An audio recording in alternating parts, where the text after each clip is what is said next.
सबों का स्वागत करते हैं आज के बाइबल अध्ययन में। Dear friends, we welcome you as we start Bible study today. Let's pray.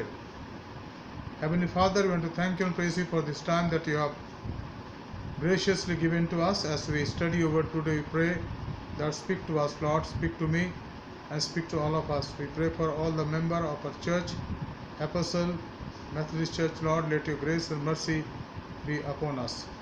In Jesus' precious name I pray. Amen.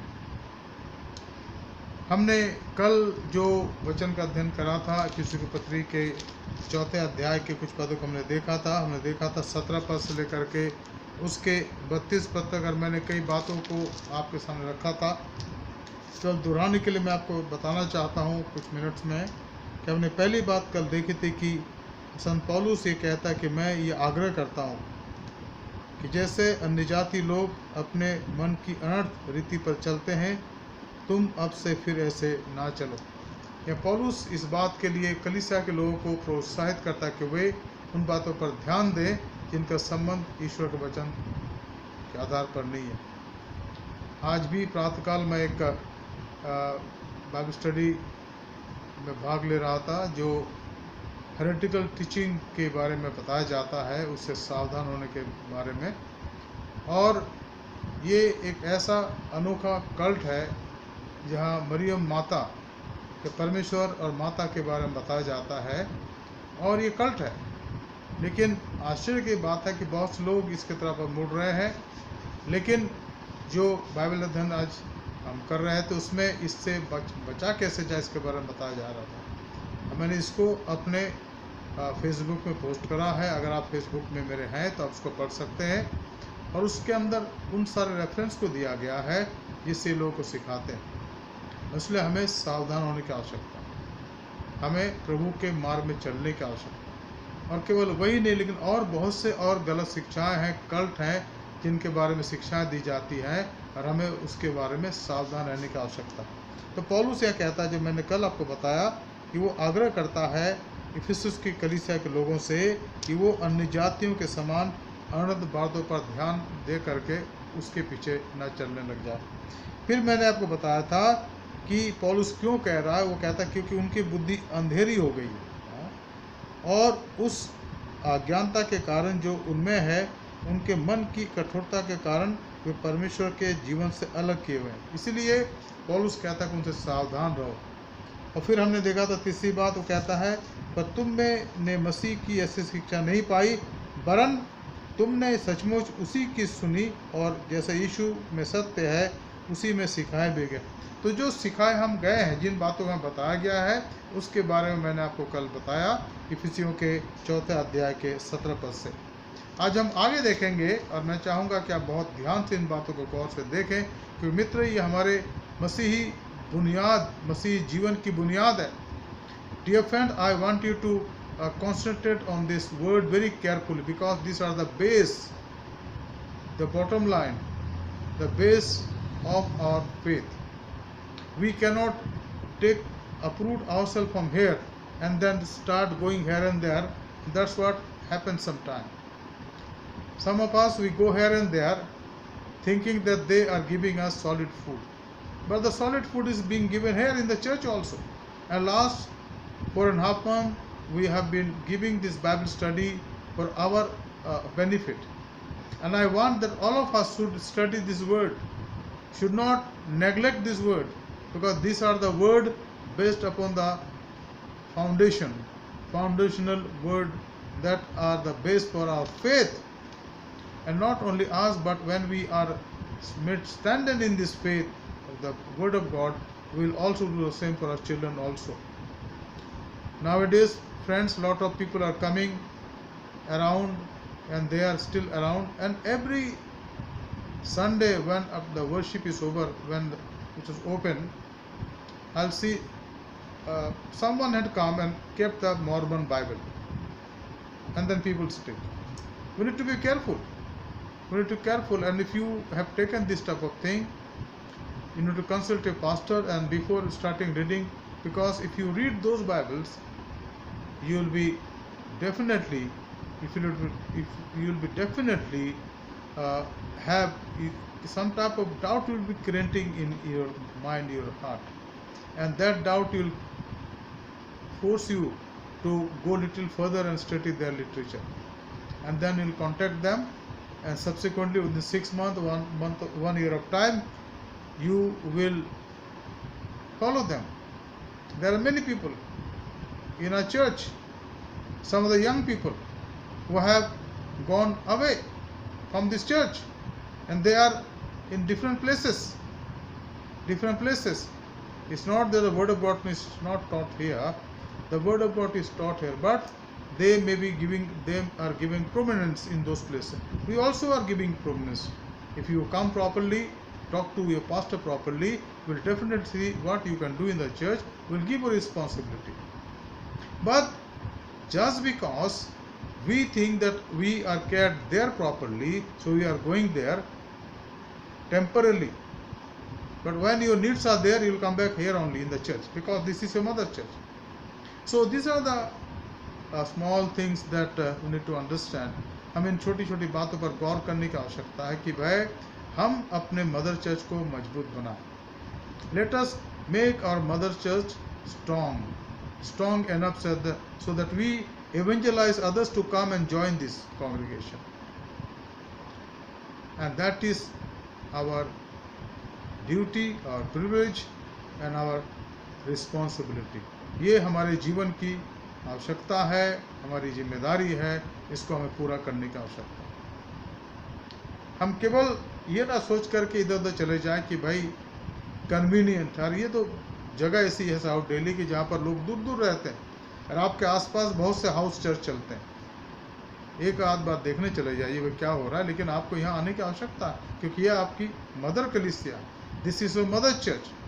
इसलिए हमें अपने विश्वास में मजबूत होने की आवश्यकता है, और हमारे विश्वास के शैलो हो जाने से, हल्के हो जाने से कोई हमें उस विश्वास से महरूम ना कर दे, अलग ना कर दे, जिसके अंदर हमारे बाप दादा पाए जाते थे, जिसके अंदर हमारे जीवन की बुनियादी शिक्षा में दी गई. मैं यहाँ पर ये बताना चाहता हूँ कि जो हम जो पासबान है, हमारे पास कुछ सेवकाई है, और उस सेवकाई को हमें करने की आवश्यकता, हम करते हैं. आराधना में अगुवाई, आराधना में वचन का प्रचार, जो लोग नए आ रहे हैं उनकी परवरिश, उनको शिक्षा देना, ये पासबानों का काम है जो हम करते हैं. प्रभु ने ये मौका हमें दिया, इसलिए इन कामों को हम करना चाहते हैं सिस्टमेटिक रूप से, क्रमबद्ध रूप से, ताकि कलीसिया आगे बढ़ने वाली बन सके. आज यहाँ पर हम देखेंगे 5वें अध्याय के अंदर जो हमारा नया विषय है आज, इसी इफिसियों की किताब के 5वें अध्याय के पहले पद से पहली बात है, इसलिए प्रिय बालकों के समान परमेश्वर का अनुकरण करो. Therefore be imitators of God as beloved children. परमेश्वर का अनुकरण करो. अब परमेश्वर का अनुकरण का मतलब है कि परमेश्वर त्रिएक है, पिता में है, पुत्र में है, अब पवित्र आत्मा में. लेकिन हम जब अनुकरण करने की बात करते हैं, पीछे चलने की बात करते हैं, तो निश्चित रूप से हम यीशु मसीह जो हमारा प्रभु है उसके पीछे चलने की बात करते हैं. मसीही होने का अर्थ ही यीशु मसीह का अनुसरण करना. To become Christian is to follow Jesus Christ, because he came from heaven on this earth, and he had his public ministry for 3.5 years, and he gave his discourse, he gave his sermon, he taught people of his time. And the greatest sermon we read in the book of St. Gospels of Matthew, chapter 5, 6 and 7. In fact, this is called the constitution of Christian life. Everything that is needed for Christian life, you will find there. You talk about humility, you talk about becoming his witness, you talk about to bear the atrocities, you talk about to become like salt, become like light, you talk about prayer life, you talk about your moral responsibilities, you talk about giving, you talk about anything, it is there. And that is why it is called the constitution of the kingdom of God. मित्रों, जो परमेश्वर के वचन को हम पढ़ते हैं, तो मत्ती सुसमाचार के 5वें 6वें 7वें अध्याय को देखते तो उसको परमेश्वर के राज्य का कलीसिया के लिए उसको संविधान कहा गया। परमेश्वर का राज्य का संविधान है वो। और अगर आप आगे चल के देखें, मत्ती उसके 13 अध्याय को देखें, तो वहाँ कुछ रूपक दिए हैं, करीब 6-7 दिए गए हैं जो कलीसिया के बारे में, परमेश्वर के राज्य के बारे में बताए गए, अलग अलग प्रकार से समझाया गया। खासकर जो बीज बोने वाले का दृष्टांत है, बीज जो है ईश्वर के राज्य का वचन है। तो ये सारी बातें हमें गौर में रखनी है, ध्यान देनी है और अपने जीवन को ऐसे बढ़ाने की आवश्यकता। तो यहाँ पर प्रभु यीशु मसीह के वचन को हम देखें, जहाँ पौलुस कहता है प्रिय बालकों के समान, बालकों के समान मतलब है कि हम उसके परिवार में, जितनों ने उसको ग्रहण किया उनको परमेश्वर ने अपने संतान होने का अधिकार दिया। यूहन्ना उसका 1 अध्याय 12 पद लिखा, स्पष्ट लिखा।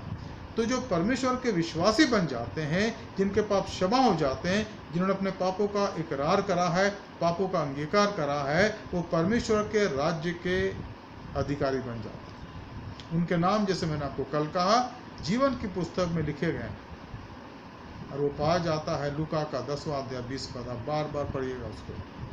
प्रभु यीशु मसीह कहते कि तुम इस बात से आनंदित मत होना कि तुम्हारे अधिकार में आत्माएं हैं या दुष्ट आत्माएं हैं, पर इससे आनंदित होना कि तुम्हारे नाम स्वर्ग में लिखे गए। पहले पृथ्वी पर लिखे गए थे, यिर्मयाह 17:13 पद, यिर्मयाह 17:13 पद, लेकिन अब कहाँ लिखे हैं? स्वर्ग में लिखे हैं, क्योंकि हम उसके परिवार के लोग, इसलिए हम उसके बालक और बालिका हैं। मसीह विश्वास के अंदर सबसे महत्वपूर्ण बात जो है कि एक विश्वासी परमेश्वर को पिता कहता है। परमेश्वर हमसे दूर नहीं है, हाँ वो स्वर्ग में है, लेकिन वो हमारे हृदय के अंदर रहता है। और उसका पुत्र यीशु मसीह संसार में आ गया, हमने उसको देखा, उसकी महिमा को देखा और हमने उसको पहचाना, जाना। इसलिए एक एक विश्वासी जो परमेश्वर के परिवार में है, परमेश्वर उसका पिता है, तो लिखा है हम बालक के समान उसके अनुकरण करें, उसका अनुकरण करें, उसके पद चिन्हों पर चलें, यीशु मसीह के। और यीशु मसीह के पद चिन्हों पर चलने का मतलब है उसके बातों से सीखना। उसने क्या कहा, मैंने आपको कल कहा था कि जैसा तुम चाहते हो कि लोग तुम्हारे साथ करें, तुम भी उनके साथ वैसा ही करो। ये स्वर्णिम आज्ञा है। फिर उसने कहा कि मांगो तो दिया जाएगा। हमें प्रभु से मांगने की आवश्यकता, क्योंकि देने के लिए प्रतिज्ञा करता है। फिर वो कहता है कि बुराई से ना आरोपन, तो भलाई से बुराई कीजिए। हालांकि पौलुस कहता है इस बात को, लेकिन यीशु मसीह ने अपनी शिक्षा के द्वारा इस बात को प्रकट कर दिया। और अगर हम प्रार्थना के बारे में पढ़ते हैं, मत्ती उसके 5, 6 और 7 अध्याय के अंदर, और उपवास के बारे में पढ़ते हैं, तो वहाँ पर यीशु मसीह साफ साफ कहता है कि हमें क्षमा करने की आवश्यकता है, हमें क्षमा करने की आवश्यकता, तभी हमारे अपराध परमेश्वर क्षमा करता है। तो जब हम परमेश्वर के बालकों के समान उसके शरण, उसके अनुसरण करने की बात करते हैं, ये सारी बातों का हमें ध्यान में रखने की आवश्यकता है।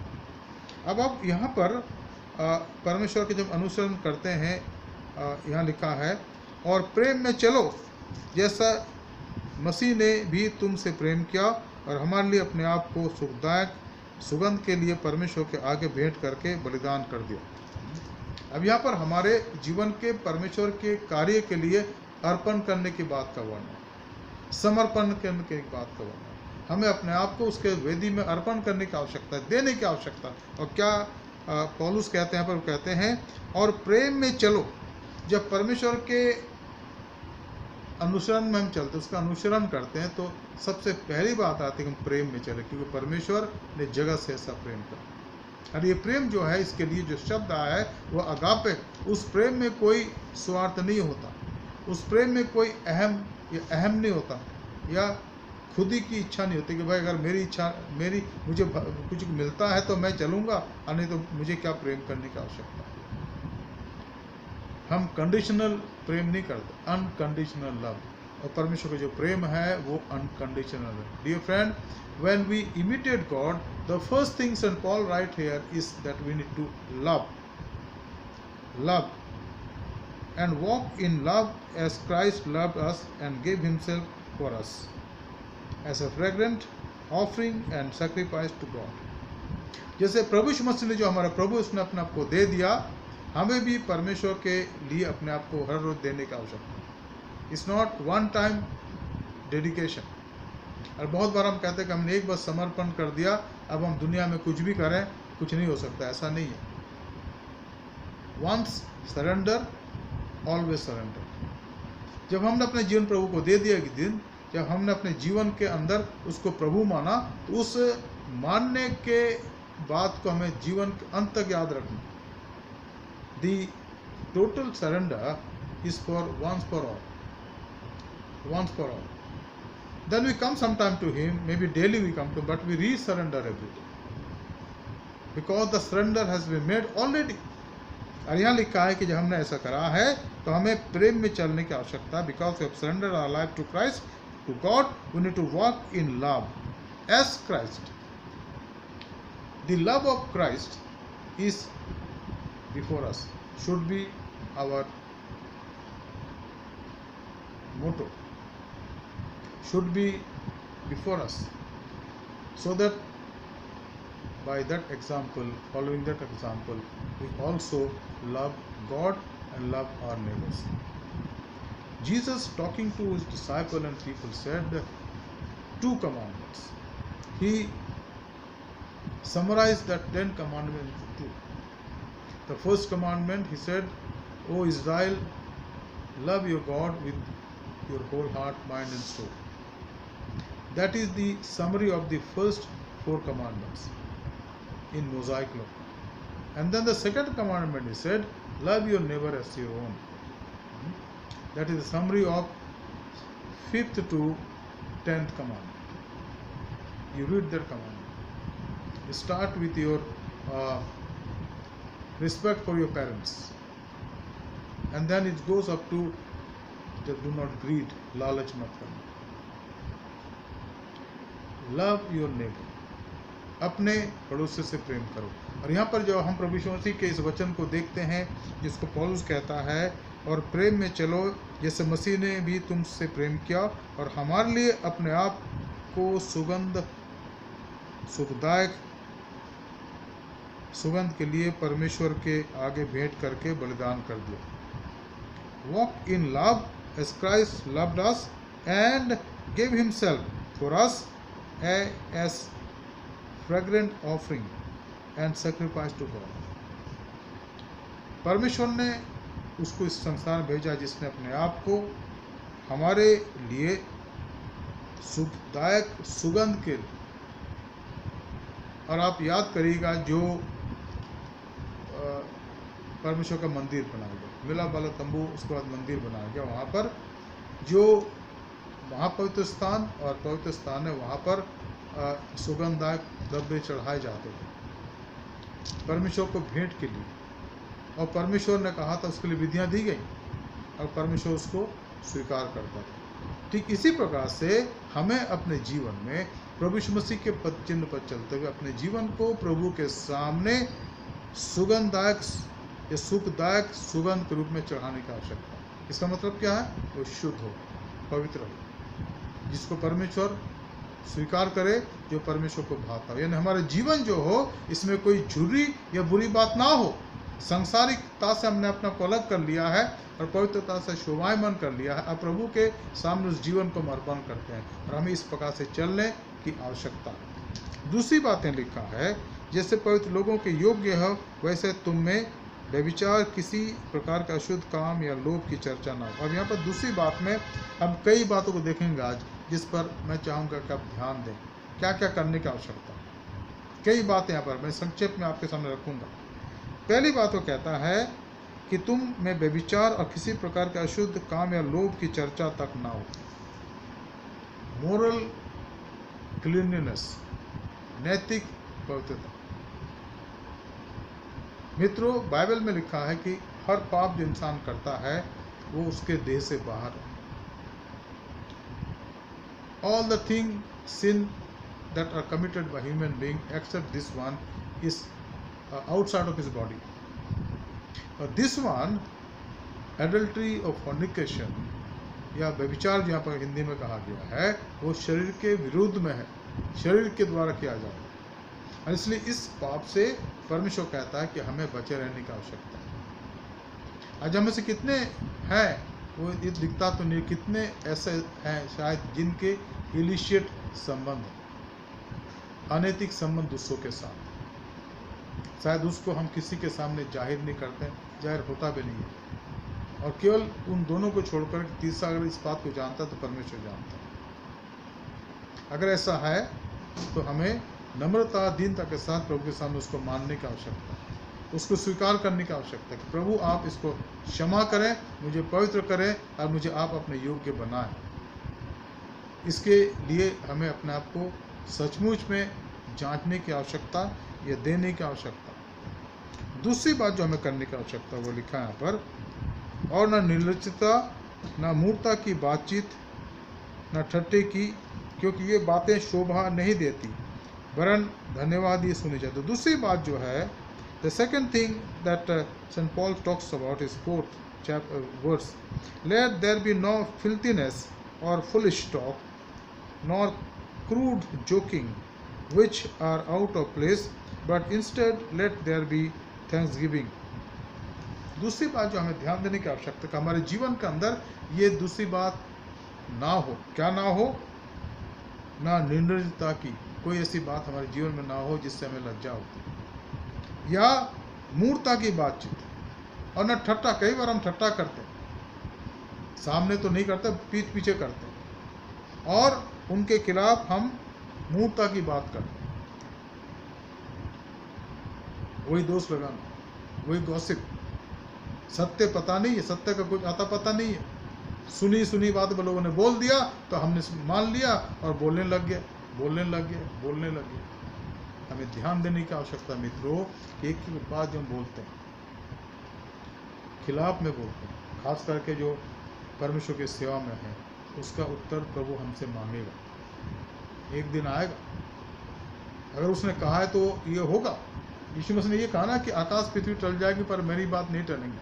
तो हम कभी इस धोखे में ना रहे कि भाई क्या फ़र्क पड़ता है, मजाक नहीं।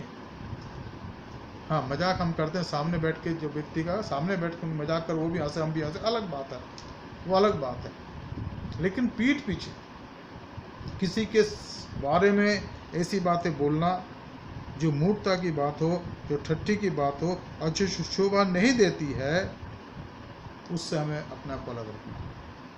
Dear friends, we need to be very careful, extra careful, that we discuss others sometime when we have our food in our home, in our dinner time or lunch time, we discuss others. Sometimes we discuss pastors or missionaries or preachers, and then we look down, we talk against them. The pastor is not there, the servant of God is not there to listen, and if he is there also, he will not say anything, because that is your choice. It is your willful violation of God's command. This is the command. Ephesians chapter 5 verse 4 and 5 is the command that we should not spread rumors, not gossip, or neither look down, especially those who have been or anointed by the Lord. Now, the other side of coin is that everybody is weak in this world. Weakness are there, कमियां हैं, तो हमें क्या करने की आवश्यकता है कि प्रार्थना करें। और अगर आप ज़्यादा सोचते हैं कि भाई ये बात हो रही है, तो आप जाके पर्सनली बात करिए कि सर जी ऐसी बात मैं सुन रहा हूँ, ये बात है या नहीं है।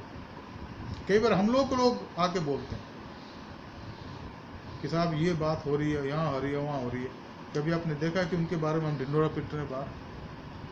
हम क्या करते हैं, कई बार, अधिकतर बार उस व्यक्ति को बुलाते हैं, हमसे बातचीत करके हम कहते हैं कि ऐसी बात सुनी जा रही है कि ऐसा है, अगर है तो प्रभु के सामने मानिए और छोड़ दीजिए, and that the end of everything.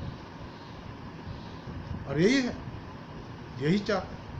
Counselling के अंदर ये बात हमें सिखाया जाता है, बताया जाता है कि भाई जब किसी ने अपनी सीक्रेट आपको बता दी तो उसको आप हजम कर लो, और उसको अगर उसके बारे में तो उसको काउंसलिंग करके उसके लिए प्रार्थना करो। अगर दो व्यक्ति के बारे में, दोनों व्यक्ति को बुलाओ, अकेले बुलाओ, उनसे बात करके उनके लिए प्रार्थना करो।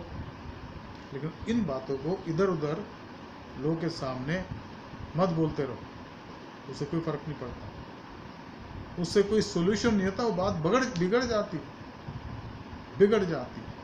तो हमें अपने जीवन के अंदर इस बात को याद रखना है कि अगर हम प्रभु यीशु मसीह के अनुकरण करने वाले हैं, परमेश्वर का अनुकरण करने वाले हैं, तो हम निर्लजता की बातों से, मूर्खता की बातों से, ठट्ठी की बातचीत से और उन बातों से जिससे जो शोभा नहीं देती है, अपने आप को बचाएं। We need to refrain from the things that are not as per the word of God. We should be refraining from filthiness, from foolishness, from crude joking, and even from gossiping also. अपने काम पर ध्यान रखिए, अपना काम करिए, इसके बजाय हम दूसरों के बारे में बोलते रहे, चर्चा करते रहे और फिर आके हंस दें और बाकी करे तो मजाक हो रहा था। जी नहीं, परमेश्वर ने देखा सुना है, उसका जवाब देना एक दिन पड़ेगा, नहीं तो माफ़ी मांगी, अकेले में आंसू बहाइए, परमेश्वर मुझे माफ़ करिए और आगे को मैं ऐसा नहीं करूँगा। Third thing that I need to be doing, यहाँ लिखा है 5 पद में, क्योंकि तुम ये जानते हो कि इस व्यभिचारी, अशुद्ध जन या लोभी मनुष्य की जो मूर्ति पूजा के बराबर है, मसीह के परमेश्वर के राज्य में मिरास नहीं। We need to be very very careful about the idol worship. साफ लिखा है, for you may be sure of this, that everyone who is sexually immoral or impure, or who is covetous, that is an idolater, has no inheritance in the kingdom of God and Christ. ये 2 बातें जिससे बचने की आवश्यकता। पहली बात क्या है, हमें बचने की आवश्यकता है हर एक यौनिक या सेक्सुअल इमोरल या गंदी बातों से।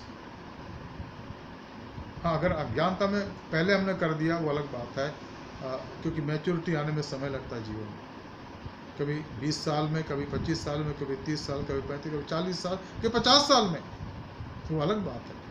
और परमेश्वर ज़्यादा जानता है कि भाई ये पहले समझ नहीं पाते थे, पहले ध्यान नहीं दिया था, इनको समझाया नहीं गया। लेकिन समझ जाने के बाद अगर हम इन बातों में ही रमे रहते हैं, इन बातों में आगे बढ़ना चाहते हैं, तो प्रभु के आज्ञा के खिलाफ है, हमें ध्यान देने का आवश्यकता है। And therefore we need to be very very careful friend how we live. If I am imitating God, if I am imitating Jesus Christ, my life should be not with a worldly passion. We should not be sexually immoral and impure in our lives. We should be clean. And our mind should be clean. We should not think anything about others. We could talk. Talking is not the bad thing. Joking is not a bad thing. When the person is in front of you, you can make jokes and you all can laugh. That is no problem. But behind, they start thinking for somebody, and then thinking somebody about his or her life, and then some type of impurity come in your mind and heart, and then you start thinking something bad thing, unholy thing. That is wrong. प्रभु यीशु मसीह का वचन हमें अंदर से पवित्र करता है मित्रों। The word of Jesus Christ cleanses us from within. तो हमारे मन को देखता, जब उसने मन को शुद्ध कर दिया तो हमारा बाहरी जीवन अपने आप शुद्ध हो जाएगा।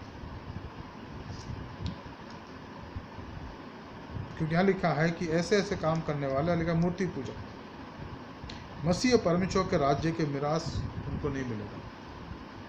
यह साफ लिखा है, न्याय के दिन अगर इन बातों का वर्णन मैं आज नहीं करूं और आप वहाँ पहुँचे और आप ये नहीं कह सकते कि पादी साहब ने नहीं बोला, हमने समझा दिया। और इन दिनों में यही समझा रहे हैं हम लोग, बाइबल स्टडी के अंदर यही समझा रहे हैं कि हमें अपने जीवन को शुद्ध करना है, पवित्र करना है।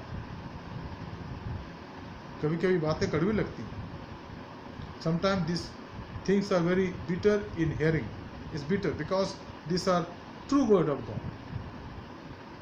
If someone or somebody is already inclined to this type of thing, for him or her it will be very bitter thing. A pastor always talks about things. He should talk good things, good things, so that he is happy, we are also happy.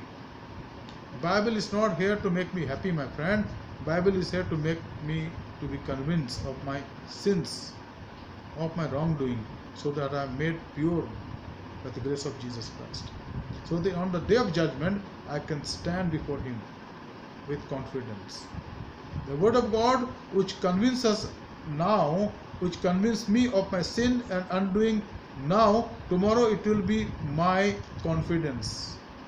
इसको याद रखिएगा। परमेश्वर का वचन जो आज मुझे शोकित करता है, मुझे कायल करता है, कल मेरे लिए ये कॉन्फिडेंस होगा, आत्मविश्वास होगा कि मैंने वचन को पढ़ा तो आज मैं यहाँ खड़ा हो सकता हूँ, क्योंकि वचन के आधार पर मैंने मसीह को जाना, उसने मेरे पापों को क्षमा करा। And this is the truth my friend. इस सच्चाई पर हमें गौर करने की आवश्यकता है। फिर आगे हम देखते हैं, यहाँ पर जो खास बातें हैं उसको हम देखते हैं। यहाँ पर अगर आप आइए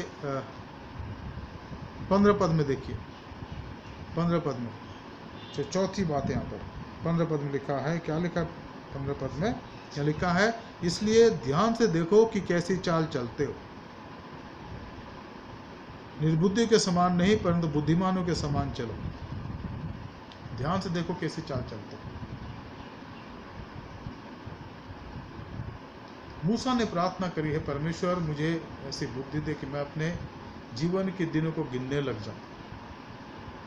Lord give me wisdom so that I count the days of my life. मतलब वही है, एक ही मतलब है कि मैं इस संसार में सोच समझ के चलूं, मैं वो कार्य ना करूं जिसको परमेश्वर नहीं चाहता है, मैं वो कार्य करूं जो प्रभु चाहता है।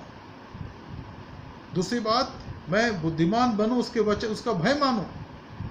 Late the fear of God should be in my mind, that is true wisdom. उसके डर में चलो, और उसके डर में चलने का मतलब है पाप से बचे रहना। If you have the fear of God, that fear of God will keep you away from the sin. And where we learn the fear of God? From the word of God. D.L. Moody has said, either this word will keep you away from sin, or sin will keep you away from the word of God. Either thing will happen. Either this one that we love, or sin that we want to love. This word will keep you away from sin. ये वचन जो है हमें पाप से बचाए रखेगा। हम कौन सा, हमारा निर्णय क्या है। मित्रों, मैं यहाँ पर आया हूँ शायद प्रभु ने इसलिए भेजा कि मैं इन सब बातों को आपको बताऊं, ताकि हमारा अंदरूनी जीवन शुद्ध किया जाए, पवित्र किया जाए। और मैंने हमेशा पास्टरल मिनिस्ट्री को जॉब नहीं समझा। ये 34-35 साल की सेवकाई के अंदर मैंने समझा कमिटमेंट एंड रिस्पॉन्सिबिलिटी।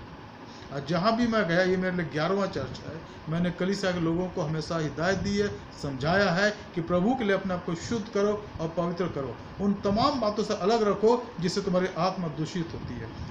तो यहाँ लिखा है, इसलिए ध्यान से देखो कि कैसी चाल चलते हो, निर्बुद्धियों के समान नहीं पर बुद्धिमानों के समान चलो। बुद्धिमानों के समान चलो। क्यों? क्योंकि अवसर है, वो उसको समझना है, क्योंकि दिन बुरे हैं। अब क्या मतलब इसका? दिन बुरे? क्या दिन कोई बुरा होता है? जी नहीं, दिन बुरा कोई नहीं होता। दिन जिनके लिए बनाया गया, उनके मन में बुरा हुआ इंसान। कोई जानवर बुरा नहीं है। हर एक अपना कार्य कर अपने हिसाब से पैदा होते हैं, बढ़ते हैं, फिर जो भी उनका है, क्योंकि उनके अंदर विवेक आप और मेरे अंदर विवेक है। तो हम, अगर हमने विवेक की आवाज़ नहीं सुनी तो हम बुरे हो जाएंगे। तो दिन का इस्तेमाल इंसान करता, तभी लिखा गया कि दिन बुरे। कोई भी दिन बुरा नहीं। परमेश्वर ने दिन आपको जो दिया है 12 घंटे का, रात 12 घंटे का, वो अच्छा है। उसने सोच समझ के समय बनाया। और जब बाढ़ के बाद जब नूह बाहर निकला तो परमेश्वर ने कहा कि अब के बाद कभी भी ऐसी बारिश से मैं दुनिया को अंत नहीं करूँगा। जब तक दुनिया बनी रहेगी, ऋतुएं होती रहेंगी। ये कह दिया गया था, उत्पत्ति की पुस्तक को पढ़ लीजिएगा, साफ साफ कह दिया। तो दिन कहीं बुरे नहीं, इसलिए ना तो कोई मुहूर्त है, ना कोई अच्छा समय है। हर समय अच्छा है, कोई मुहूर्त नहीं है। हर वक्त मुहूर्त है, हर वक्त अच्छा वक्त है। कभी आपने सुना है कि भाई उस इंसान को बचाए रखो ताकि मुहूर्त में उसकी प्राण निकल जाए, ताकि वो स्वर्ग में पहुंचे? नहीं। और ना पैदा होने के समय कहते हुए अभी रुके रखो, अभी तो खैर आजकल बहुत ज़्यादा ये है कि भाई हर तीसरी डिलीवरी सीजरियन से हो रही है, तो हम time fix, doctor time fix कर देते हैं, लेकिन ईश्वर ने टाइम नहीं फिक्स करा। जब वो समय पूरा हुआ 9 महीना तो बच्चा पैदा हुआ। अचानक अगर तैयारी हो रही है तो वो होगा। उसी प्रकार से दुनिया से जाने के लिए भी कोई मुहूर्त नहीं है। ठीक उसी प्रकार से जीवन में जीने के लिए कोई मुहूर्त नहीं है। हर समय पवित्र है, हर वक्त पवित्र है। वो तो हम इंसान है जो हम उसको, चूंकि जीवन में कहीं ना कहीं स्वार्थ है, तो हमने कहा मुहूर्त ये है, मुहूर्त हुआ है, मुहूर्त हुआ है।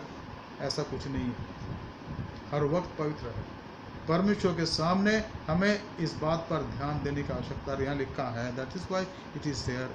अवसर को बहुमूल्य समझो, क्योंकि दिन बुरे हैं, क्योंकि इंसान बुरा है, उसके मन में पाप है जिसको खुद नहीं समझ पाता है। अगर पढ़ें यिर्मयाह के 17 अध्याय के 9 और 10 पद को, यही साफ लिखा है कि मन के युक्ति को कौन समझ सकता है? परमेश्वर समझता है। इंसान जिसका मन ही उसके अधिकार में, तो फिर वो क्या कर लेगा? लेकिन इसीलिए जब परमेश्वर के कंट्रोल में आता है ना, यीशु मसीह कंट्रोल में आता है, तब उसका जीवन सिस्टमेटिक हो जाता है, तब उसके जीवन के अंदर तमाम बातें अच्छे से चलने लगती हैं। तो यहाँ पर हमें देखने की आवश्यकता है कि परमेश्वर ने हमें अपने काम के लिए बुलाया है कि हम उसके काम को दिन ही दिन में करें। पांचवी बात हम देखते हैं, लेकिन इस कारण निर्बुद्धि ना हो, पर ध्यान से समझो कि प्रभु की इच्छा क्या। ध्यान से समझो कि प्रभु की इच्छा क्या। ध्यान से समझो। और उसकी इच्छा को जानने के लिए क्या आवश्यकता है? पढ़िए मेरे साथ, निकाले मेरे पास रोमियो की पत्री, उसका 12 अध्याय, जिसको कई बार मैं पढ़ता हूँ, चर्च के अंदर भी पढ़ता हूँ, और ये आपको और हमें हमेशा देखना चाहिए। रोमियो उसका 12 अध्याय देख क्या लिखा है यहाँ पर, और उसकी इच्छा को हम जाने कैसे जाने। यहाँ पर उसका मार्ग बताया गया है। परमेश्वर की इच्छा को जानने के लिए यह तरीका बताया गया। क्या तरीका? रोमियो 12 1 और 2, Romans 12 1 and 2, the way to know the will of God. I appeal to you, brothers, by the mercies of God, to present your bodies as a living sacrifice, holy, acceptable to God, which is your spiritual worship. Do not be conformed to this world, but be transformed by the renewal of your mind, that by testing you may discern what is the will of God, what is good, acceptable and perfect. Hindi में लिखा है, इसलिए है भाइयों, मैं तुमसे परमेश्वर की दया इस पर दिलाकर विनती करता हूँ कि अपने शरीरों को, जिस्म को, अपने बॉडीज को, शरीर को जीवित, पवित्र और परमेश्वर को भावता हुआ बलिदान करके चढ़ाओ। यही तुम्हारी आत्मिक सेवा है। और इस संसार के सदृश ना बनो, परंतु तुम्हारे मन के नए हो जाने से तुम्हारा चाल चलन बदल जाए, जिससे तुम परमेश्वर की भली भांति और सिद्ध इच्छा अनुभव से मालूम करते रहो। ये नहीं कि अनुभव से मालूम करो, लेकिन अनुभव से रोज मालूम करते रहो। कई बार हम कहते हैं, खासकर जवान बच्चे की, हाजी साहब परमेश्वर की इच्छा हम कैसे जानें? और ये वक्त आता है जब हम नौकरी की बात सोचते हैं या शादी की बात आती है। मैं आपको आज एक ट्रिप देता हूँ, एक टिप आपको देता हूँ, गुड़ मंत्र, कि जब आपने उस बात के लिए प्रार्थना करी है, कई दिन तक करी है, और तब रखिए परमेश्वर आप मुझे बताएं कि आप चाहते हैं या नहीं चाहते हैं। और आप पहले निर्णय करिए कि आपको क्या करना है, और उसको कहे, प्रभु ये मेरी इच्छा है। अगर आपकी इच्छा यही है प्रभु, तो इस पर मुहर लगाए। और पता प्रभु का मुहर क्या है?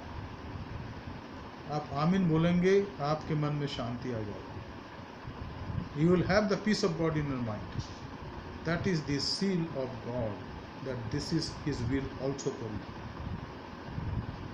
ट्राई इट, आप करके देखिए मित्रों, आपके साथ यही होगा अगर आप ऐसा करें। और अगर हम जीवन के बाकी तमाम बातों में ऐसा करने लग जाएं, तो हमारे मसीह जीवन जो है ना, बहुत ज़्यादा आशीषमय हो जाएगा। फिर हम इधर उधर विचलित नहीं होंगे, भाई हम ये क्यों कर रहे हैं, वो क्यों कर रहे हैं, ये क्यों हो रहा है, ये क्यों हो रहा है। हो ही नहीं सकता, क्योंकि आप फिर उसकी इच्छा में चलने वाले बन जाएंगे, उसकी इच्छा में आप कार्य करने वाले बन जाएंगे। जो भी आप उसके लिए करेंगे वो उसकी महिमा के लिए करेंगे। और यहाँ यही तो लिखा, पौलुस कहते हैं 5वीं बात, इस कारण निर्बुद्धि ना हो परंतु ध्यान से समझो कि प्रभु की इच्छा क्या। और फिर 6वीं बात यहाँ लिखा है, दाखरस से मतवाले ना बनो क्योंकि इससे लुचपन होता है, पर आत्मा से परिपूर्ण होते जाओ। तो हम अंतिम बात क्या देखेंगे, आत्मा से परिपूर्ण होते जाओ। पवित्र आत्मा को हमें अपने आप को देने की आवश्यकता है, सौंपने की आवश्यकता है। आत्मा से परिपूर्ण होने का अर्थ यह है कि आत्मा आपको अपने अधिकार में ले ले और आप उसके चलाए चलने लग जाए। हम पढ़ते हैं पौलुस के मिशनरी यात्रा के दौरान कि वो एशिया में जाना चाहता था। लिखा है कि एशिया में प्रभु के आत्मा ने उनको जाने से मना करा, और तब उसने रात में दर्शन पाया कि मकदूनिया का कोई व्यक्ति कह रहा है कि पार उतर कर हमारे पास आओ और हमारी मदद करो। और जब वो फिलिपी गए तो वहाँ एक के बाद 3 जनों ने और उनके लोगों ने प्रभु को जाना। सबसे पहले लीदिया ने जाना, फिर उस दासी स्त्री ने जाना, और फिर जेल के दरोगा ने जाना। क्यों? क्योंकि प्रभु की मर्जी में थे, वहाँ कलीसिया की स्थापना हुई। आत्मा से परिपूर्ण जीवन प्रभु की मर्जी में चलने वाली और बन जाए। और मैं चाहता हूँ ये मेरी कलीसिया, ये हमारी कलीसिया जो एफएसस मेथोडिस्ट चर्च की है, सचमुच में आत्मा में चलने वाली कलीसिया बन जाए। हमारे जीवन में उसका डर, उसका भय पाया जाए। और अगर ये हो जाए तो सचमुच में इससे प्रभु की महिमा होगी। मित्रों, तभी तो प्रभु ने हमें इसलिए बुलाया। और 7वीं बात यहाँ पर है, आपस में भजन और स्तुतिगान और आत्मिक गीत गाया करो और अपने अपने मन में प्रभु के सामने गाते और कीर्तन करते रहो। ये 7वीं बात। 6वीं बात कि हमें प्रभु के लिए धन्यवाद के गीत गाना, उसकी महिमा करने की आवश्यकता है, उसको अपने जीवन में आगे रखने की आवश्यकता है।